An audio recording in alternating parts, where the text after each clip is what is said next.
வயதானவர்களுக்கு உடற்பயிற்சியின் முக்கியத்துவம். வயது அதிகரிக்கும் போது உடலில் பல மாற்றங்கள் ஏற்படுவது இயல்பு.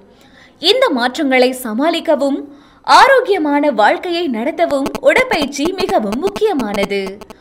வயதானவர்களுக்கு உடற்பயிற்சி ஏன் முக்கியம்? எலும்பு ஆரோக்கியம். உடற்பயிற்சி எலும்புகளை வலுப்படுத்தி எலும்பு முறிவு ஏற்படும் அபாயத்தை குறைக்கிறது. தசை வலிமை. வயதாகும் போது தசைகள் இயற்கையாகவே பலவீனமடையும். உடற்பயிற்சி தசை வலிமையை அதிகரித்து தினசரி செயல்களை எளிதாக்க உதவுகிறது. இதய ஆரோக்கியம். உடற்பயிற்சி இதயத்தை வலுப்படுத்தி இதய நோய், உயர் இரத்த அழுத்தம் போன்ற நோய்களின் அபாயத்தை குறைக்கிறது. மனநிலை. உடற்பயிற்சி மன அழுத்தத்தை குறைத்து மனநிலையை மேம்படுத்தி தூக்கத்தை சீராக்க உதவுகிறது. சுறுசுறுப்பு. உடற்பயிற்சி உடல் சுறுசுறுப்பை அதிகரித்து தினசரி நடவடிக்கைகளை சுலபமாக செய்ய உதவுகிறது.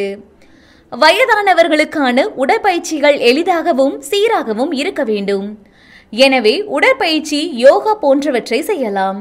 இது உடல் மற்றும் மன ஆரோக்கியத்தை மேம்படுத்தி ஆரோக்கியமாக வாழ உதவுகிறது. இந்த தகவல் உங்களுக்கு பிடித்திருந்தால் உங்களது உறவினர்கள் மற்றும் நண்பர்களுக்கு ஷேர் செய்திருங்கள். தொடர்ந்து இணைந்திருங்கள் நமது நித்ரா லைஃப் செயலியுடன்.